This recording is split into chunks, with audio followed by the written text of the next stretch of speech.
राजा परीक्षित ने श्री सुखदेव जी से पूछा है महाराज, बताने कृपा करें, सत्यजित ने भगवान कृष्ण का क्या अपराध किया? उसने समंतक मुनि कहाँ से मिली? उसने अपनी कन्या भगवान कृष्ण को क्यों सौंप दी, क्यों बिहा दी?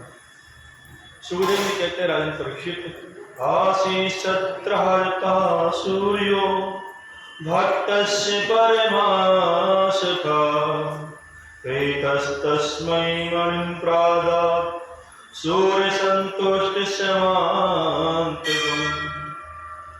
सुखदेव जी कहते हैं, राजन परीक्षित, एक बार की बात है, सत्यजित ने भगवान की बड़ी सूर्य नारायण की बड़ी तपस्या की।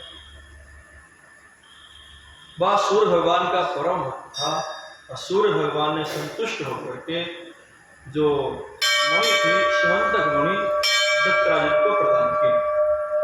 सत्यजित को जब वह मणि प्राप्त हुई, सत्यजित वह मणि लेकर के गले में धारण करके इधर उधर घूमता था और ऐसा प्रतीत होता था लोगों को मानो साक्षात सूर्य नारायण आ रहे हैं।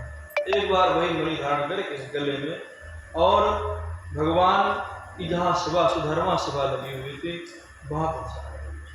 तो उस वक्त सबके सब लोग कुछ लोग खड़े होने लगे। भगवान सूर्य, तो भगवान ने कृष्ण ने कहा कि देखो भाई, तुम सब बैठ जाओ और तुम सब बैठ करके, ये सूर्य नारायण कोई नहीं आ रहे हैं, ये कोई देवता कोई नहीं आ रहे हैं, ये अपना सत्यजित है जो भगवान सूर्य नारायण के द्वारा प्रदत्त मणि धारण करके अभी यहाँ पर आ रहा है। तो उस वक्त सब लोग बैठ गए। सत्यजित पधारा। सत्यजित से भगवान ने कहा, देखो भैया, ये मणि बहुत मूल्यवान है और मूल्यवान चीज़ तुम पता नहीं सुरक्षित रख पाओगे कि नहीं रख पाओगे, इसीलिए मैं तो ये चाहता हूँ कि तुम मणि जो है राजकोष में जमा करो और इससे जो उत्पन्न वो 8 भार नित्य सोना दिया करते हैं। इससे जो उत्पन्न सोना होगा वह सोना से जो भी सामग्री है प्रजा बढ़ती रहेगी, ऐसा अर्थात इससे प्रजा का कल्याण होता रहेगा। सत्यजित ने कहा, देखो भाई, ये भगवान सूर्य नारायण ने मुझे दी है, इसीलिए यह जो है मैं नहीं दे सकता हूँ। और उसने साफ साफ शब्दों में सभी को मना कर दिया। एक दिन की बात है, सत्यजित का भाई, इसका नाम था प्रसेन।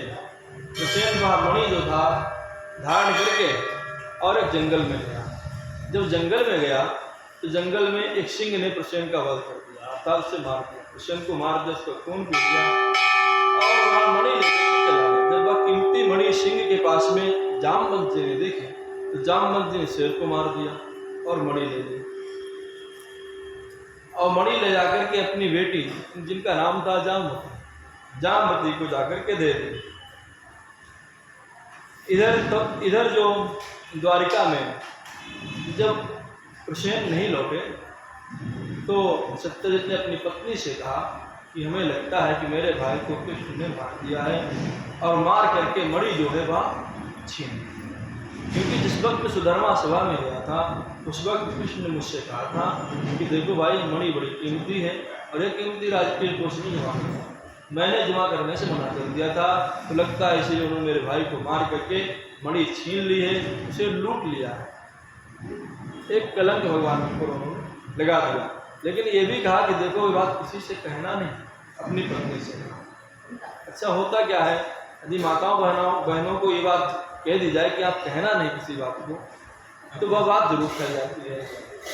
तो यही हुआ कि उसने रोका था सत्यजित ने कि कहना नहीं किसी से। तो प्रातः होते ही उनकी जो देवी थी उनके पड़ोसन से कहा कि बहन इधर आओ, तुम्हें बात पता है? उन्हें नहीं पता, इधर आओ। पास में गई, कहा देखो कहना मत किसी से, मैं तुम्हें बताने जा रही हूँ, तुम्हें खास मानती हूँ अपना मानती हूँ, तुम्हें से बता रही हूँ।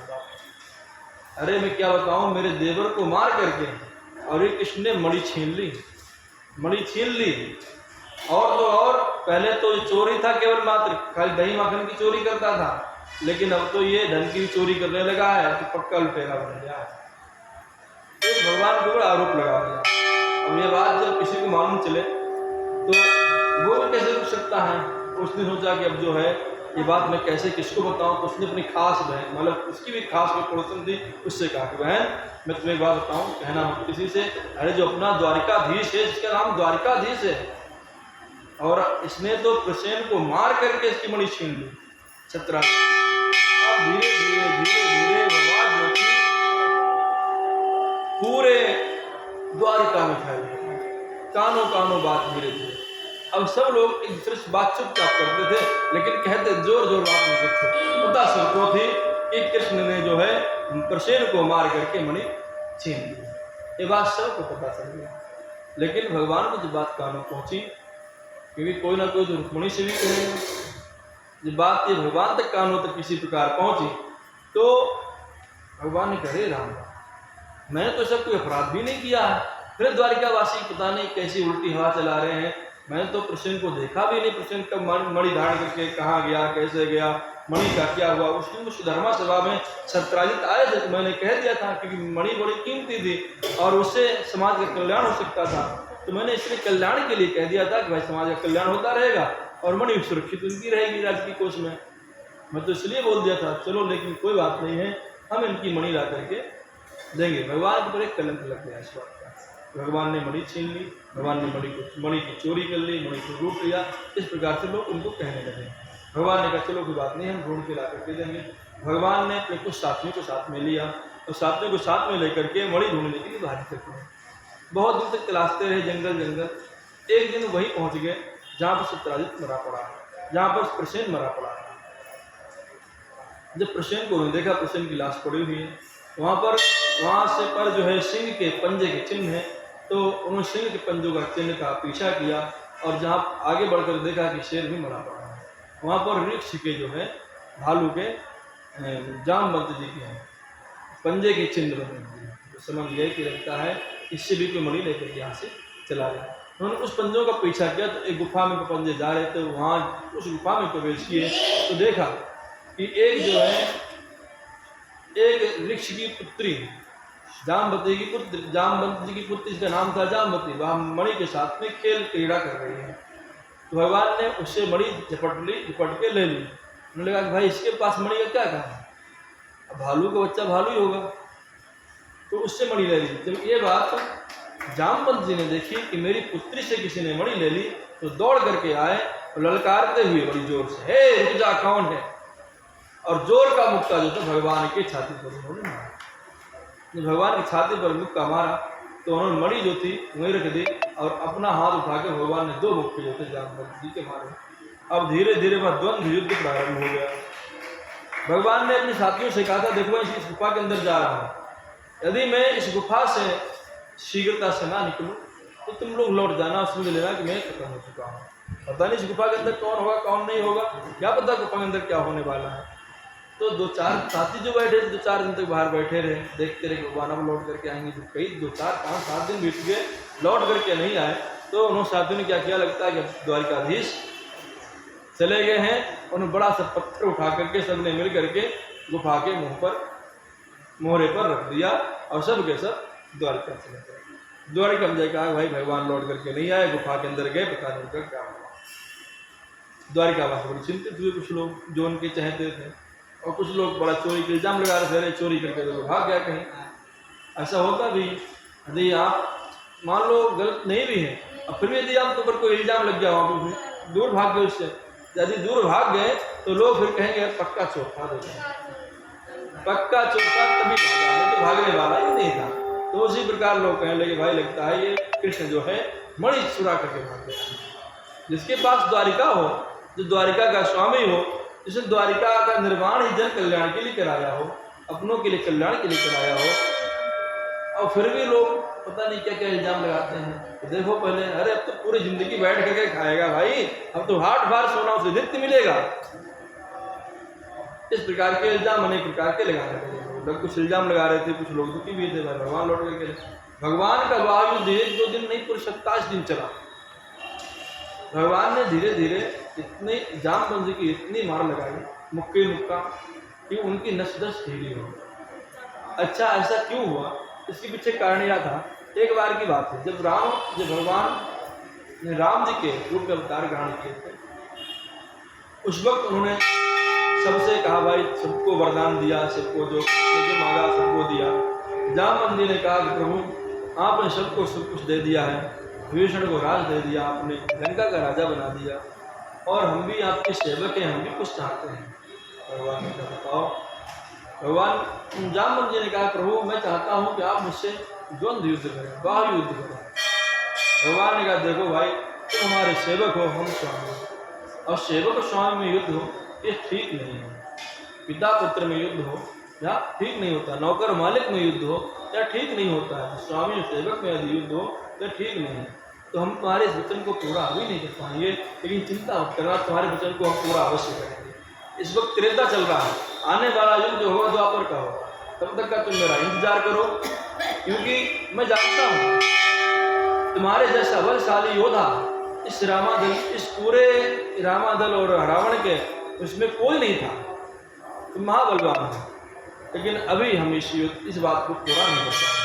भगवान उस वक्त मना कर दिया। वही जामवंत जी, त्रेता वाले जामवंत जी और भगवान से 27 दिन जब युद्ध किए, नस नस ढीली हो गई, अचेत हो गए। फिर जो थे उन्होंने सोचा कि आज तक तो ऐसा कोई योद्धा था ही नहीं जो हमसे इतना युद्ध कर सके। 27 दिन जो लगातार लड़ा है, समझिए पहले 27 दिन तो महाभारत नहीं हुआ था, और 27 दिन की टक्कर भगवान से जामवंत जी ने ली।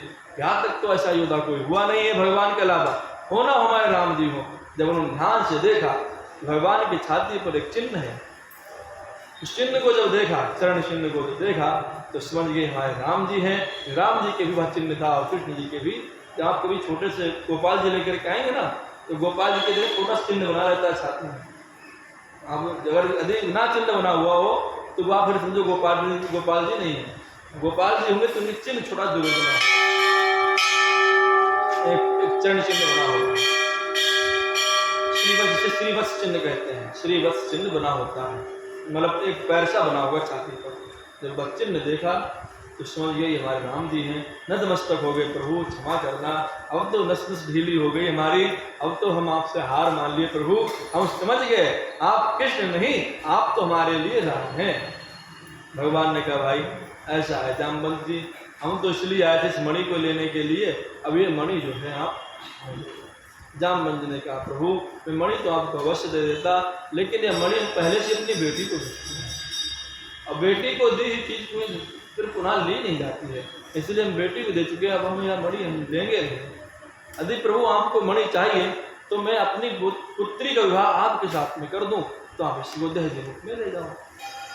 भगवान जी फंसे। भगवान ने सोचा एक तो शादी पहले ही हो चुकी है रुक्मिणी के साथ में, अभी दूसरी शादी करनी पड़ेगी मणि के चक्कर में। अगर नहीं करेंगे तो लोग कहेंगे देखो पहले भाई इस मणि कहीं को छिपा करके चला गया। हवा बदलते देर नहीं लगती है, जनता की हवा कब क्या बदल जाए तो पता नहीं चलता है। तो इसीलिए भगवान ने कहा ठीक है भैया ये मणि किसी प्रकार तुम मुझे दो, जो बताओ सो करना पड़े सो हम करेंगे। जामवंत जी ने अपनी पुत्री जामवती का विवाह भगवान के साथ में कर दिया और मणि दहेज में दे दी। भगवान मणि लेकर के आए, जामवती को लेकर के आए, जामवती को सहर्ष रुक्मिणी ने स्वीकार किया, और जैसे ही स्पर्श किया रुक्मिणी जी ने वह सर्वांगी सुंदरी बन गई। वैसे तो भालू की पुत्री थी, परंतु जैसे ही स्पर्श हुआ रुक्मिणी का वह सर्वांगी सुंदरी बन गई और एक मनुष्य के रूप में हो गई। अब वह मणि जो थी सत्यराजित को बुला करे भैया कि अपनी मणि ले जाओ तुम, ये तुम्हारी मणि चक्कर में तो न जाने कितना युद्ध करना पड़ा और तो और दूसरी शादी भी करनी पड़ी, इसलिए मणि अपनी लेकर के जाओ। सत्यराजित ने बड़ा अफसोस किया कि देखो पहले हमने भगवान को खाली गलत समझ रखा था और भगवान को गलत नहीं है। अगर भगवान को मणि लेनी होती तो फिर देते दोबारा क्यों। मणि भगवान ने उनको दे दिया कर, लेकिन अब द्वारिका की हवा बदल गई। द्वारिका में जितने भी लोग थे बस सब कहने अरे भाई भगवान के पास द्वारिका के पास किस चीज की कमी है, जो द्वारिका का निर्माण कर सकता है, जो सब कुछ करने में सामर्थ्य है। बड़े बड़े राजाओं को उसने ऐसे पटक दिया उठा करके, इसने अधर्मी राजाओं को मार दिया, वो सब कुछ सामर्थ्यवान होते हुए मणि किसी क्या आवश्यकता है। अरे सत्यराजित भी इतना गलत था, इसने तो भगवान पर चोरी का इल्जाम लगा दिया। पूरी द्वारिका में सत्यराजित की थू होने लगी, जो देखो भाई सत्यराजित को गलत ठहरा है। अब सत्यराजित का निकलना बाहर मुश्किल, बेचारा कह रहे तो क्या करें। उसने सोचा मन के अंदर, उसकी पुत्री जिसका नाम था सत्यभामा, उसने सोचा यदि मैं भगवान का संबंधी बन जाऊं अगर संबंध ही बन गया तो पक्का है कि द्वारिकाधीश जो द्वारिकावासी जो मेरी मजाक बना रहे हैं, मुझे इतना लज्जित कर रहे हैं या नहीं करेंगे। इसने अपने स्वार्थ के लिए भगवान के पास में गया, प्रभु अरे मणि मुझे नहीं चाहिए, ये मणि मुझे नहीं चाहिए प्रभु। भगवान ने भैया देखो पहले मणि तो मैं भी नहीं छू सकता हूँ, मणि पीछे इतना लफड़ा हुआ, अब मणि हम भी नहीं लेंगे। उन्हें प्रभु मैं अपनी पुत्री का विवाह तुम्हारे साथ में करना चाहता हूँ। भगवान ने वो सब तो ठीक है, हम वो बात मान लेंगे, चलो तुम्हारे विवाह संबंध मुझसे हो जाएगा, तुम्हारी जो द्वारिका में जो इतनी बेइज्जती हो रही है वो नहीं होगी, परंतु मणि नहीं रखेंगे। भगवान ने कहा कि मणि जो है हम नहीं रखेंगे, तो उन्हें किसका कोई काल निकाल दो, ऐसा करो। भगवान ने कहा ऐसा करो, ये मणि तुम्हारे पास नहीं रहेगी, परंतु इसका अधिकार जो है वो राज का रहेगा, राजा का अधिकार रहेगा। इससे जो उत्पन्न होने वाली धन, उत्पन्न होने वाला सोना है, जो धन है, उससे जो है समाज कल्याण के कारण होंगे। तो वह मणि जो थी सत्राजित को दे दी। सत्राजित ने अपनी पुत्री विवाह सत्यभामा का विवाह भगवान श्री कृष्ण के साथ में कर दिया, जो उससे उत्पन्न सोना होता था तो समाज कल्याण के कार्य होते थे। कृष्ण कन्हैया लाल की, गणेश भगवान की, श्रीमद्भागवत महापुराण की।